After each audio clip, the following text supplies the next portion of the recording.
আর সবথেকে আরেকটা যে দেখলাম খুব অদ্ভুত লাগলো আমার কাছে, মুক্তিযোদ্ধার নাতি সে ভর্তি হয়েছে মুক্তিযুদ্ধ কোটা ইউনিভার্সিটিতে, উনিও বলেন কোটা থাকবে না। তো বেটা তুই তাহলে পদে চলে আয়, পড়াশোনার দরকার না। এই ধরনের আন্দোলন, শুধু আন্দোলন না, তখন যে সমস্ত ঘটনা তারা ঘটাচ্ছিল, মানে আমেরিকা অফিসে আক্রমণ, সেখানে মানুষকে মুক্ত হয়ে যায়। এবং তখন এক পর্যায়ে বলি ঠিক আছে কোটা বাদই দিলাম। আমি দেওয়ার উদ্দেশ্যটা ছিল যে আগে দেখো কোটা বাদ দিলে কী অবস্থা হয়। এখন কী অবস্থা হয়েছে, বেশি দূর যাওয়া লাগবে না।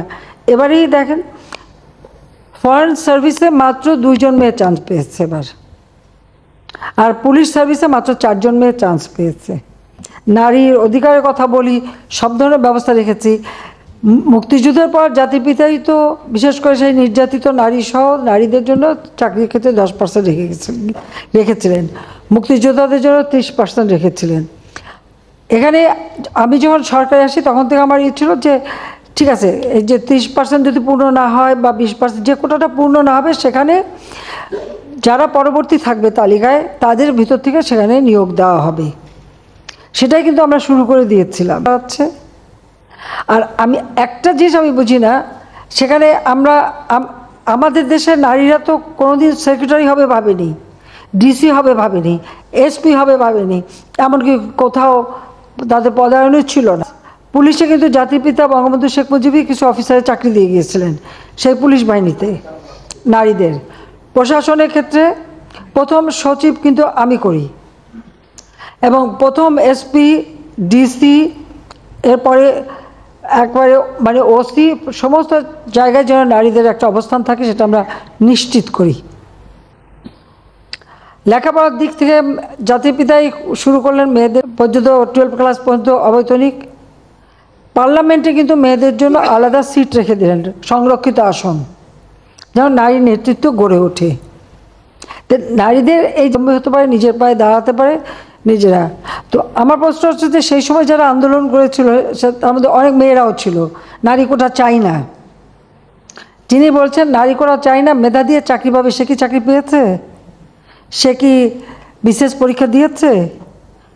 বিশেষ পরীক্ষা কি সে মানে প্রিলিমিনারিতেই সে জায়গা করতে পেরেছে? তো এই বড় কথাগুলি যদি না বলতো তাহলে এখন তো কোথাও না কোথাওটা চাকরি তো পেত। দ্বিতীয় কথা হচ্ছে আমাদের দেশের যে সমস্ত এলাকা সম্প্রদায় আছে আর কোনো কোনো এলাকা, সেই সব এলাকার মানুষের কি কোনো অধিকার থাকবে না? তো সেই অধিকারের কথা বিবেচনা করেই তো প্রত্যেক জেলা থেকেও যেন কেউ কোনো মানুষ অন্তত চাকরি পায় সেই ব্যবস্থা নেওয়ার কথা। আজকে যদি আপনি বিভিন্ন মানে কোটা বন্ধ করে দেওয়ার পরে যদি হিসাবটা নেন, কোথাও কোথাও দেখা যাচ্ছে যে কোনো কোনো জেলা 23টা জেলায় একটা লোক পুলিশ 42 বিসিএসে আমরা স্পেশাল মানে পরীক্ষা নিয়ে শুধু ডাক্তার নিয়োগ দিয়েছিলাম। এখানে মেডিকেল, সেখানে তো সবসময় পিছিয়ে থাকা। তো লাভটা কি হলো?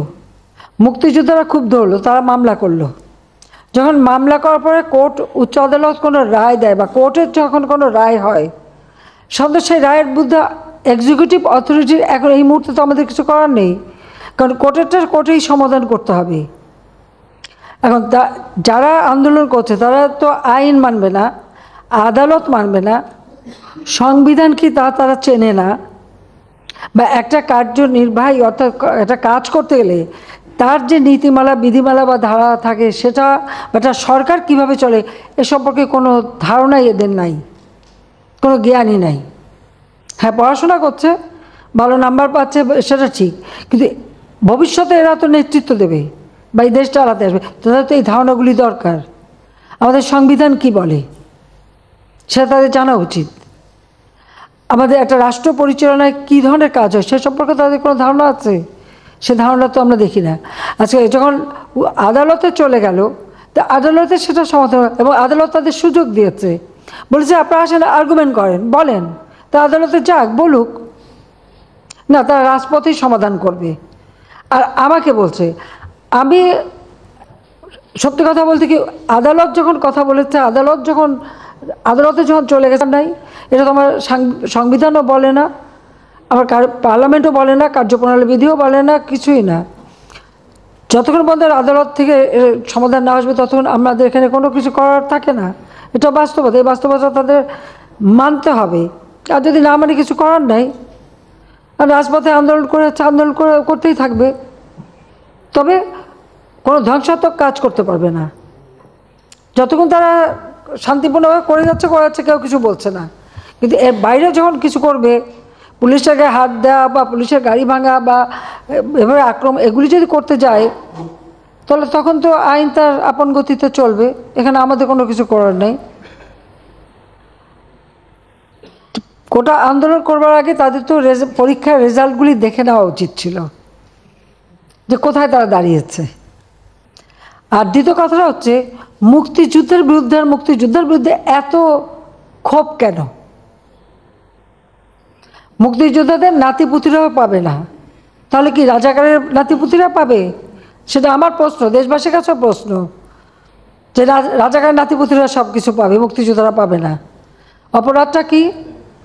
নিজের জীবন বাজি রেখে, নিজের পরিবার সংসার সব কিছু ফেলে দিয়ে যারা মুক্তিযুদ্ধে অংশগ্রহণ করেছিল, দিন রাত খেয়ে না খেয়ে, কাদা মাটি ভেঙে, রোদ বৃষ্টি ঝড় সব মোকাবেলা করে, যুদ্ধ করে এই দেশে বিজয় এনে দিয়েছিল। আর বিজয় এনে দিয়েছিল বলেই না আজকে সবাই উচ্চ পদে আসীন, আজকে গলাবারে কথা বলতে পারছে। নইলে তো ওই পাকিস্তানিদের বুটের লাথি খেয়ে চলতে হতো।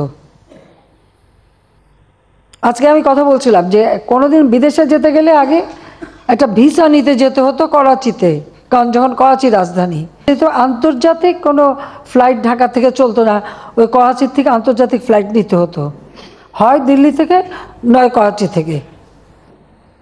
এই জায়গা থেকে কোনো আন্তর্জাতিক ফ্লাইট যেত না, এটা আমার নিজের অভিজ্ঞতা।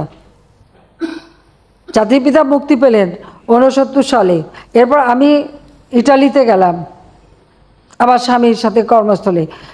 যাওয়ার জন্য আমাকে করাচিতে যে 2 রাত থেকে ওখান থেকে ভিসা নিয়ে তারপর আমি আন্তর্জাতিক ফ্লাইট ধরতে পারলাম।